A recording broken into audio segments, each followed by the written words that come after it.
Hello everyone. उम्मीद है आप सब अच्छे होंगे और आपकी तैयारी इंटीग्रेटेड मेंस की अच्छी चल रही होगी। अगर आपने अभी तक हमारे चैनल को विज़िट नहीं किया तो ज़रूर करिए। वहाँ पर आपके मेंस से रिलेटेड क्वेश्चन आंसर्स की पूरी सीरीज़ आपको मिल जाएगी।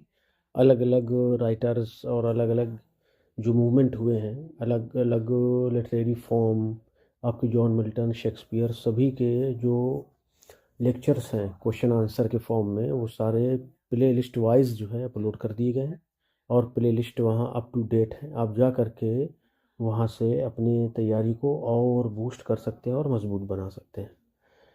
अभी हमने पिछले सेशन में जो लेक्चर लिया है उसमें हमने कॉलोनियल लिटरेचर की बात करी थी इंट्रोडक्शन के साथ कि ये कब शुरू हुआ और कॉलोनियल लिटरेचर क्या है।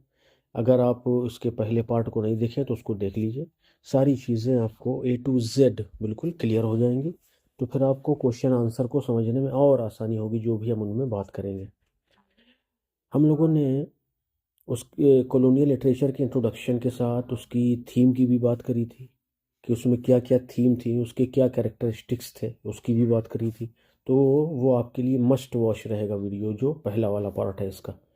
वो अभी जस्ट इवनिंग में अपलोड किया गया है और उसकी पीडीएफ जो है वो पहले ही, जैसा कि हमारा नियम है कि जब भी हम कोई लेक्चर तैयार करते हैं तो उसका पीडीएफ पहले टेलीग्राम में शेयर कर दिया जाता है ताकि आप पहले स्टडी कर लें उसको और बाद में वीडियो को देखें तो उसका ज़्यादा इम्पैक्ट हो आपके माइंड पर, ब्रेन पर, और तैयारी भी ज़बरदस्त हो जाए आपकी। ठीक है, तो हमने पिछले वाले सेशन में क्वेश्चन नंबर 1 की बात कर ली थी और इसके अलावा क्वेश्चन नंबर 2 की भी बात कर ली थी। ठीक है, तो क्वेश्चन नंबर 2 क्या था?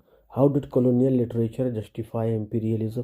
कैसे जस्टिफाई किया इन्होंने, वो सारा कुछ हमने एक एक डिटेल बात करी है उसमें। ज़रूर देखिएगा वो लेक्चर, ये वीडियो। चलिए अब हम क्वेश्चन नंबर 3 से शुरू करने जा रहे हैं और क्वेश्चन नंबर 3 कहता है, how are colonised people represented in colonial literature?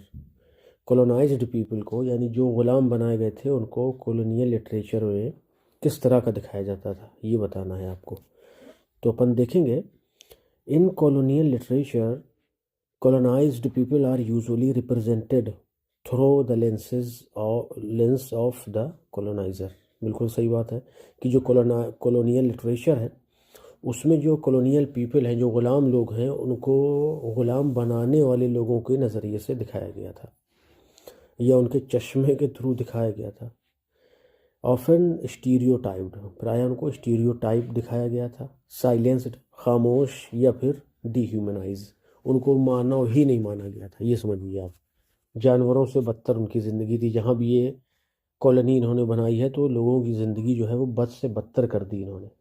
Worst time period रहा उनका और उन्होंने जो डिफ़िकल्टीज़ फेस करी हैं वो सदियों तक ऐसे अत्याचार की आपको मिसाल नहीं मिलेगी और शायद इतिहास के किसी भी एज में ऐसी आपको मिसाल नहीं मिलेगी जो इन्होंने किया था। हाँ, आप तुलना कर सकते हैं इनके चंगेज़ खान के वक्त से या अटीला अटीला खान के दौर से। ये वो लोग थे कि जो जिस शहर में हमला करते थे, आक्रमण करते थे, इंसानों को छोड़िए आप, हम लोग कह देते हैं कि यार इन्होंने बच्चों को, बूढ़ों को, महिलाओं को, उनको भी नहीं छोड़ा। ये मंगोल ऐसे थे कि जानवरों को भी नहीं छोड़ते थे। कुछ भी जिंदा, जो भी चीज़ हिली उसको काट दिया, जो भी चीज़ ने हरकत की उसको काट दिया। उनसे आप तुलना कर सकते हैं इनकी। वो खैर डायरेक्ट, अच्छा फ़र्क है दोनों में, वो डायरेक्ट मारते थे तो उसकी मुसीबतें ख़त्म हो जाती थी आदमी की, लेकिन इनका क्या काम था, ये लोगों का खून चूसते थे, तड़पा के मारते थे उनको, तो ये ज़्यादा जालिम है, ऐसा आप कह सकते हैं। चलिए आगे देखते हैं। One common portrayal is the savage. सबसे कॉमन जो पोर्ट्राइल है ना, उनको कहते थे कि ये सेवेज हैं, असभ्य हैं, जंगली हैं, हम इनको जो है इंसान बनाने आए हैं। Stereotype natives seen as primitive, उनको प्राइमिटिव दिखाया जाता था, वॉयलेंट दिखाया जाता था, इरेशनल दिखाया जाता था कि अकल वकल नहीं है इनके, बस ऐसे ही ज़िंदगी जी रहे हैं। जोसेफ कॉनराड्स का जो वर्क है हार्ट ऑफ डार्कनेस, पिछले सेशन में भी हमने बात करी थी, 1899 में आया था, depicts Africans as voiceless figures. उसने तो उनको गूंगा बना दिया, उनकी आवाज़ ही नहीं है। आवाज़ से मतलब है कि वो क्या सोचते हैं, उनके क्या विचार है, क्या संस्कृति है, कुछ नहीं, वो एक तरह से गूंगे हैं। रिड्यूस्ड टू बैकग्राउंड साउंड्स, उसने तो उनको जो है बैकग्राउंड में ही डाल दिया कि बस वहीं तुम्हारी जगह है। Reinforcing their supposed lack of civilisation, और उसमें ये दिखाने की कोशिश करी है कि उनके पास संस्कृति थी ही नहीं, संस्कृति की, अकल की, सभ्यता की उनके पास कमी थी। Another representation in the loyal servant figure as seen in Defoe's, Daniel Defoe का वर्क है रॉबिन्सन क्रूसो, उसमें दिखाया गया है किस तौर पर, लॉयल सर्वेंट के रूप में, एक वफादार नौकर के तौर पर। वेयर फ्राइडे, जहाँ पर जो फ्राइडे कैरेक्टर है एक्सेप्ट्स क्रूसोज डोमिनेंस, वो डोमिनेंस क्रूसो का स्वीकार कर लेता है। Symbolising the submissive colonised subject, और ये सिम्बोलाइज करता है सबमिसिव, सर झुका देने वाले, समर्पण कर देने वाले कॉलोनाइज्ड सब्जेक्ट्स की, प्रजा को। इन शेक्सपियर्स द टेम्पेस्ट, आप टेम्पेस्ट की बात ले लीजिए, कैलिबन रिप्रेजेंट्स द रिबिलियस नेटिव, वो एक रिबिलियस है, विद्रोही नेटिव के रूप में प्रेजेंट किया गया। पोर्ट्रेड एज अनकल्चर्ड, उसे असभ्य, बेशियल बताया गया है। कंट्रास्टिंग विथ प्रोस्पिरोज रैशनैलिटी, और प्रोस्पिरो की रैशनैलिटी, उसकी अकल, उसके तर्क वितर्क से उसको बिल्कुल कंट्रास्टिंग दिखाया गया कि बेअकल है, असभ्य है, जंगली है, जबकि जो प्रोस्पिरो है वो बड़ा अकलमंद है, तार्किक है इनके हिसाब से। His voice however reveals the violence of colonization, his voice, उसकी जो आवाज़ है ना, reveals the violence of colonization, वो कॉलोनाइजेशन की वॉयलेंस को रिवील करती है। You taught me language and my profit on to is I know how to curse. At times colonized people are, अच्छा ये अलग अलग हो जाएगी line. You taught me language, तुमने मुझे भाषा सिखाई, एंड माई प्रॉफिट, और इसको थोड़ा सा देख लीजिएगा, क्वेश्चन नंबर है, सही है ये, कोई इसमें मिस्टेक नहीं है, लग रहा था कि ओंट होगा है क्या ये। तो जो एट टाइम्स, प्रायः कॉलोनाइज्ड पीपल आर एक्सोटाइसाइज्ड, यानी उनको विदेशी, एलियन, अजनबी, जैसे पृथ्वी के है नहीं ऐसा दिखाते हैं ये। पोर्ट्रेड एज मिस्टीरियस, उन्हें मिस्टीरियस दिखाया जाता है। फैसिनेटिंग दिखाया जाता है, बट स्टिल इन्फीरियर, लेकिन फिर भी इन्फीरियर, तुच्छ दिखाया जाता है। हाँ तो ये देख लीजिएगा, ये नीचे आ गए थे अपन। यू टॉट मी लैंग्वेज, तुमने मुझे भाषा सिखाई, and my profit on it I know how to curse, करेंगे जो मेरा प्रॉफिट है, लाभ है, वो इसे ऑन करता है। I know how to curse, और मुझे पता है कि श्राप कैसे देना है। मतलब शायद इससे ये दिखाने की कोशिश करी है कि प्रोस्पिरो ने कैलिबन को भाषा सिखाई, लेकिन फिर भी कैलिबन कह रहा है कि मैं इसी भाषा से तुम्हें श्राप दूंगा, शायद ये मतलब हो सकता है इसका। चलिए, तो बाकी जो उनको पोर्ट्रे किया गया है, एग्जॉटिक दिखाया गया, एग्जॉटिक मतलब विदेशी, अजनबी, अनजान, असभ्य, जंगली, पोर्ट्रेट एज, ठीक है ये हो गया।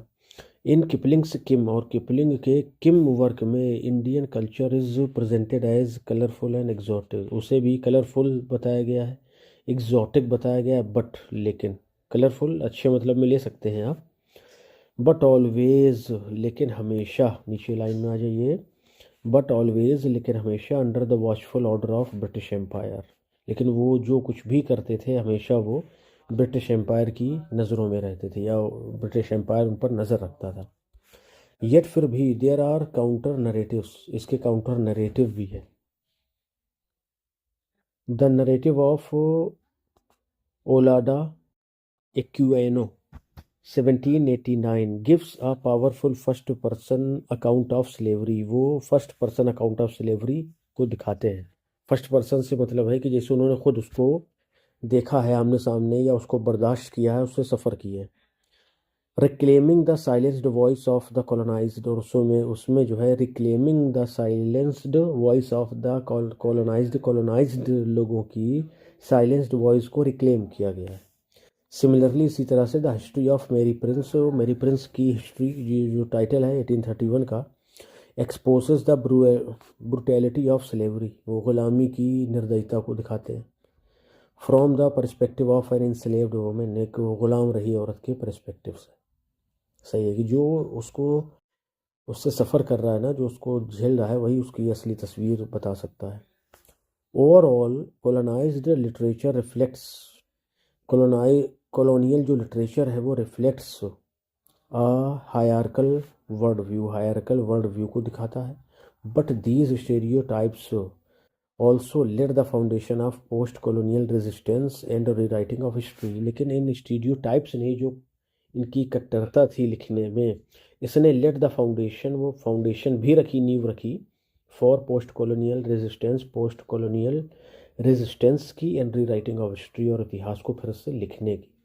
ये सिर्फ फिक्शन वर्क की बात नहीं है कि फिक्शन में उन्होंने कोई कहानी बता दी और उसके थ्रू सिंबॉलिक अंदाज में दिखा दिया कि कॉलोनाइज्ड ऐसे होते। नहीं, ओरिजिनल जो उन्होंने इतिहास लिखने की कोशिश की है ना, उसमें भी यही खेल है कि अपने को उन्होंने महान बताया और जो है दूसरों को क्या किया, तुच्छ बता दिया, कमतर अपने से बता दिया।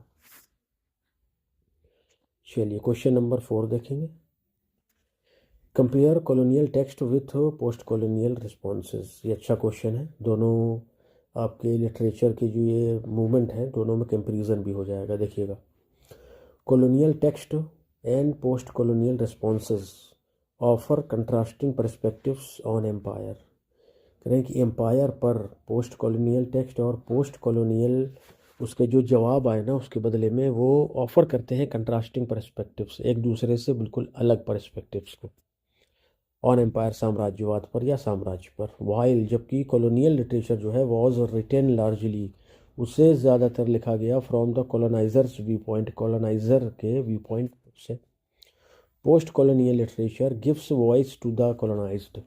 पोस्ट कॉलोनियल लिटरेचर ने कॉलोनाइज्ड को आकर के फिर आवाज़ दी है। तो अपन देख ही चुके हैं, पढ़ चुके हैं कि वो तो गूंगा बना दिए थे पोस्ट कॉलोनियल एज में, और अगर कुछ बोलते भी थे तो उससे इस तरह से उसको पोर्ट्रे किया जाता था कि जंगली असभ्य जैसे बात करते हैं, झगड़ते हैं, गुस्सा करते हैं, वैसा पोर्ट्रे किया जाता था। Resisting stereotypes and re writing history, ये वही बात है। रेजिस्टिंग स्टीरियोटाइप्स को दिखाया उन्होंने, री राइटिंग हिस्ट्री इतिहास के लिखने को दिखाया उन्होंने। For example Joseph Conrad's Heart of Darkness जो है, जो 1899 का है, critics imperial brutality but still portray Africans as silent and dehumanized। ये भी इनकी थ्योरी होती थी। इंपीरियल ब्रुटैलिटी को ये क्या करते थे, क्रिटिसाइज कर देते थे। जैसे आज के दौर में है, कोई ताकतवर देश किसी कमज़ोर देश पे हमला कर दे तो दूसरा देश जो होगा वो क्रिटिसाइज कर देगा, लेकिन साथ देगा उसी का जो अमीर देश है या जो सक्षम या विकसित देश है। वही इतिहास है, थोड़ा सा उसका रूप बदल गया है, वही चल रहा है दुनिया में अभी भी। पहले लोग डायरेक्ट गुलाम थे, अपन इंडिया वाले या आपके अमेरिका वाले, अफ्रीका वाले, ये सब डायरेक्ट गुलाम थे कि उनका मालिक ज़बरदस्ती अंग्रेज़ आकर के बन गया था या फ्रांसीसी बन गए थे, स्पेनिश बन गए थे। अब क्या हो रहा है, इनडायरेक्ट, किसके थ्रू? अगर आप थोड़ा सा इसमें सोचेंगे वक्त निकाल के, तो आपको पता चलेगा कि जो अमीर देश हैं, विकसित देश हैं, वो कैसे लोगों को जगाड़ते हैं अपने पंजे में। मतलब अच्छा, लोगों को अब नहीं जगाड़ते, ये बड़ी अच्छी बात आ गई बीच में। लोगों को नहीं जगाड़ते, पूरे के पूरे देश को जगाड़ लेते हैं। कैसे, देखिए इसका एक छोटा एग्जाम्पल समझिए। जैसे कोई गरीब आदमी है, ठीक है, या कोई ऐसा व्यक्ति है कि जिसको किसी चीज़ की ज़रूरत है, वो अफोर्ड नहीं कर पा रहा है, आपने उसकी मदद करी तो आपके एहसान तले वो दब जाएगा। एक तो ये हो सकता है। दूसरी बात, कोई आपसे कर्ज मांग ले किसी ज़रूरत के लिए, तो उस कंडीशन में भी वो आपके एहसान में दबा है, आपके कहने को मानेगा, और दोनों स्थिति में वो आपकी बात को मानेगा भी, आपको सपोर्ट भी करेगा। अब गलत सही उसके बस में क्योंकि नहीं है उसको, क्योंकि वो कर्ज ले चुका है। ठीक, तो अब देशों का यही हाल है कि पूरे पूरे देश जो हैं वो वर्ल्ड बैंक के through, IMF, international monetary fund, इनके थ्रू क्या हो रहे हैं, उनको कर्ज दिया जा रहा है। ठीक, और जब भी मौका लगता है तो क्या करते हैं ये दोनों मिलकर के शेयर बाज़ार के थ्रू, शेयर मार्केट के थ्रू उनको जो है, जो वहाँ की करेंसी है उसको डिवैल्यू कर देते हैं, वो और कमज़ोर पड़ जाता है। इस तरह से उसको अपने अंडर में कर लेते हैं, और वहाँ जो भी नेचुरल रिसोर्सेज होते हैं उनको अपने कब्जे में ले लेते हैं। कब्ज़ा तभी शुरू हो जाता है जब इनको जो है कर्ज दिया जाता है देशों को, तो उसमें जो एग्रीमेंट होता है उसमें ये मेंशन करवाते हैं कि हम, अगर आप नहीं दे सके तो हमारा ये जो आपका ये है नेचुरल रिसोर्स, ये हमें चाहिए, या आप कर्जा लीजिए, हमें ये नेचुरल रिसोर्सेज दे दीजिए। ये तुरंत कर लेते हैं। ये वही बात है। Still portrays Africans as silent and dehumanised. उसके बावजूद देखिए क्या करते हैं, कौन है, जोसेफ कॉनरॉड की ये जो है आपके जो अफ्रीकन लोग हैं उनको बिल्कुल शांत और साइलेंट दिखाएंगे, खामोश, और डिह्यूमनाइज करके जानवरों की तरह पेश करेंगे। इन कंट्रास्ट इसके उलट आप देखेंगे तो चिनुआ अशेबे का जो वर्क है थिंग्स फॉल अपार्ट, इसको देख लीजिए, चिनुआ अशेबे थिंग्स फॉल अपार्ट। ये कब आया था वर्क, 1958 में। इसका टाइटल कहाँ से लिया गया था, द सेकेंड कमिंग से। किसका वर्क है, W.B. यीट्स का। क्या है पूरी line, things fall apart, centre can not hold, only anarchy loosed to the world. एक आध शब्द यहाँ वहाँ हो सकता है, लेकिन इसी तरह की लाइन है, ठीक है। Tells the story of Igbo society, ये इग्बो सोसाइटी के स्टोरी बताते हैं from an African perspective, African perspective से, शोइंग दिखाते हुए इट्स रिचनेस, इसकी रिचनेस को, समृद्धि को, before colonial disruption, colonial disruption या शुरुआत से पहले, या कॉलोनियल बर्बादी से पहले, उनके आने के बाद जो बर्बादी हुई उससे पहले। अशेबे डायरेक्टली क्रिटिसाइजेज कॉनरॉड फॉर रेसिज्म, अशेबे जो है डायरेक्ट कॉनरॉड का क्रिटिसिज्म करते हैं फॉर रेसिज्म, रेसिज्म की वजह से कि आप रेसिस्ट हैं, आप अपने लोगों की तारीफ करते हैं, सत्य नहीं लिखते हैं, ट्रूथ नहीं दिखाते हैं। Calling heart of darkness a story which celebrates dehumanization, और वो कॉलिंग याद करते हुए या कहते हुए कि हार्ट ऑफ डार्कनेस जो स्टोरी है ना, ये डिह्यूमनाइजेशन को सेलिब्रेट करती है। यानी कॉनराड को खुशी होती है कि अफ्रीकी लोगों को जानवरों की तरह दिखाया जा रहा है, या वो खुद दिखाते हैं बल्कि ऐसा कि जानवर हैं, हमने जा कर के इनको इंसान बनाया है। आगे देखिए, सिमिलरली इसी तरह से डिफोज रॉबिन्सन क्रूसो, डिफो का जो वर्क है Robinson Crusoe, portrays Crusoe as the natural master of Friday, वो क्रूसो को फ्राइडे का नेचुरल मास्टर दिखाता है। ये वर्क कब का है, 1719। देखिए वर्क के थ्रू ही आप एक्सप्लेन कर पाएंगे अच्छे से, तो वर्क को ध्यान रखना है, उनके पब्लिशिंग डेट अगर याद हो जाए तो और अच्छी बात है, नहीं तो वर्क और उसका राइटर कम से कम इतना याद रखना चाहिए, और उसकी थीम क्या, उसमें क्या दिखाया गया है। Post colonial responses like J M Coetzee's Foe, ये वर्क है इनका, फो मतलब दुश्मन होता है, 1986 में जो आया था। रिटेल द सेम स्टोरी, वो भी सेम स्टोरी बताता है, but highlight the silenced voices, लेकिन वो साइलेंस्ड वॉइसेस को उभार के दिखाते हैं, स्पेशली फ्राइडेज, खास तौर से फ्राइडे की आवाज़ को। Who is Coetzee's version can not speak, symbolising suppressed colonial subjects. Who in Coetzee's version, जो कि कोटजी के वर्जन में कैन नॉट, सुना ये यहाँ गड़बड़ है, ये क्रूसो होना चाहिए भाई, कोटजीज ने तो इसके उस डिफेंस में लिखा है ना, रिटेल द सेम स्टोरी कह रहा है, तो यहाँ पर जो है शायद ये गलती हुई है इसमें, या तो एडिटिंग में गलती है, या फिर जो ऐसा अपन ने PDF बनाया है ना वहाँ पर गलती है। तो इस वर्जन में, किसके वर्जन में, क्रूसो के वर्जन में इसको कैन नॉट स्पीक यानी गूंगा दिखाया है। गूंगे से मतलब है कि उसको ये आवाज़ को दबा दिया गया है, उस पर अपनी संस्कृति और अपना पावर इम्पोज कर दिया गया है, ऐसा। Symbolising suppressed colonial subjects, symbolising प्रकट करते हुए, सप्रेस्ड दबे हुए, कुचले हुए, कॉलोनियल सब्जेक्ट्स, कॉलोनियल प्रजा को, ठीक है, इसको उसको वो दिखाता है। शेक्सपियर्स द टेम्पेस्ट, और शेक्सपियर का जो वर्क है Tempest, presents Prospero as a wise ruler, वो प्रॉस्पिरो को एक वाइज रूलर दिखाता है। पोस्ट कॉलोनियल और Caliban as an reinterpretation such as Aime Cesaire's a Tempest, recast revolutionary figure demanding freedom from oppression. इसको फिर से देखेंगे। शेक्सपियर का जो वर्क है टेम्पेस्ट, प्रेजेंट्स, वो प्रेजेंट करता है प्रॉस्पिरो को कैसा, वाइज रूलर, जबकि कैलिबन को कैसा, असभ्य दिखाते हैं, जंगली दिखाते हैं। लेकिन पोस्ट कॉलोनियल कैलिबन जो है ना, एज ए री इंटरप्रिटेशन, जब उसको री इंटरप्रेट किया गया किसके द्वारा, एम सिजेयर्स की ए टेम्पेस्ट में, तो क्या हुई है, देखिए द टेम्पेस्ट है और ये ए टेम्पेस्ट, द टेम्पेस्ट शेक्सपियर और ए टेम्पेस्ट एम सिजायर की है। रिकास्ट रिवोल्यूशनरी फिगर, इसको रिवोल्यूशनरी फिगर के रूप में रिकास्ट किया गया है, किसको, कैलिबान को।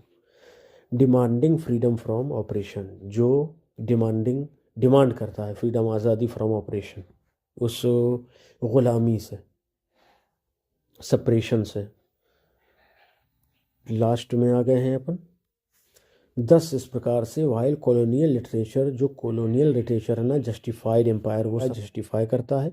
Post colonial writers reclaim history, वो हिस्ट्री को रिक्लेम करते हैं। चैलेंज स्टीरियोटाइप्स को वो चैलेंज करते हैं। And emphasize the agency of colonized, और एम्फेसाइज करते हैं द एजेंसी ऑफ कॉलोनाइज की। Together they create a dialogue between power and resistance in literary history. वो लोग जो है they create dialogue between power and resistance, power और resistance को डायलॉग के रूप में दिखाते हैं दोनों को इन लिटरेरी हिस्ट्री, अपनी लिटरेरी हिस्ट्री में। यानी पावर और resistance they create a dialogue, को वार्तालाप दिखाते हैं पावर और रेजिस्टेंस के बीच में लिटरेरी अपनी हिस्ट्री में। ठीक है, क्वेश्चन नंबर 5 में आ जाइए। लास्ट क्वेश्चन रहेगा ये हमारा। Why is colonial literature still important to study today. आज भी ज़रूरी क्यों है कॉलोनियल लिटरेचर को पढ़ना। देखते हैं। कॉलोनियल लिटरेचर इज़ इम्पोर्टेंट, ये ज़रूरी है बिकॉज, क्योंकि it reveals the mindset of empire, ये साम्राज्यवाद के माइंडसेट को हमारे सामने प्रकट करता है, प्रस्तुत करता है। एंड शोज़, और दिखाता है हाउ लिटरेचर वाज यूज्ड, कि किस तरह से लिटरेचर का यूज़ किया गया to shape global power relation को शेप देने के लिए। यानी कैसे लोगों के दिमागों को ब्रेन वॉश किया गया, किस तरह से उन्हें।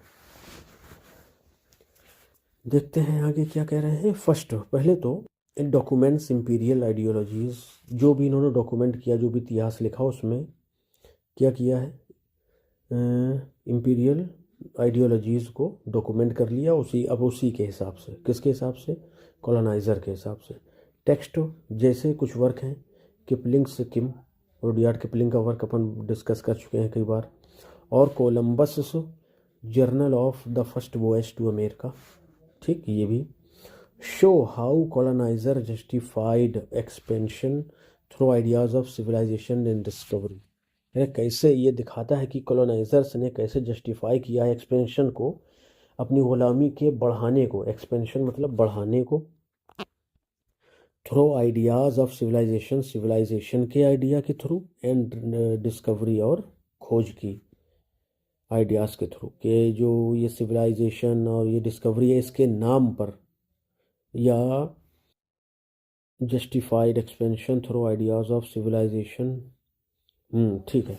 तो इसमें जितने भी कॉलोनियल वर्क है ना, वो यही दिखाते हैं कि कॉलोनाइज़र कैसे जो है अपने एक्सपेंशन को जस्टिफाई करते हैं, किसके द्वारा, सिविलाइजेशन और डिस्कवरी के विचारों के द्वारा।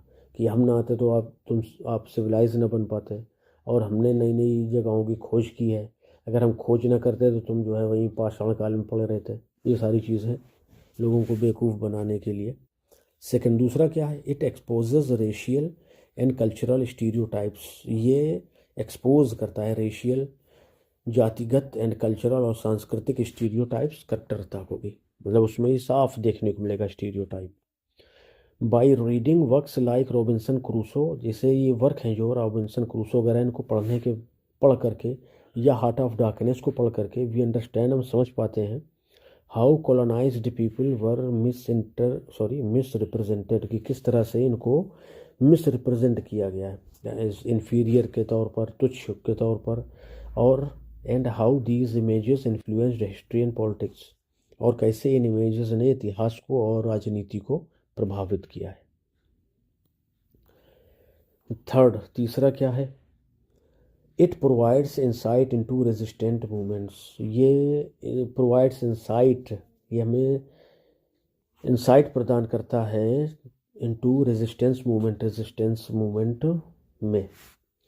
Early colonial writings like John Dickinson's Letters from a Farmer in Pennsylvania, तो जो अर्ली कॉलोनियल राइटिंग्स है, जैसे कि जॉन डिकिंसन का जो वर्क है, letters from a Farmer in Pennsylvania, कब है ये वर्क को, 1767 से 1768 के बीच का।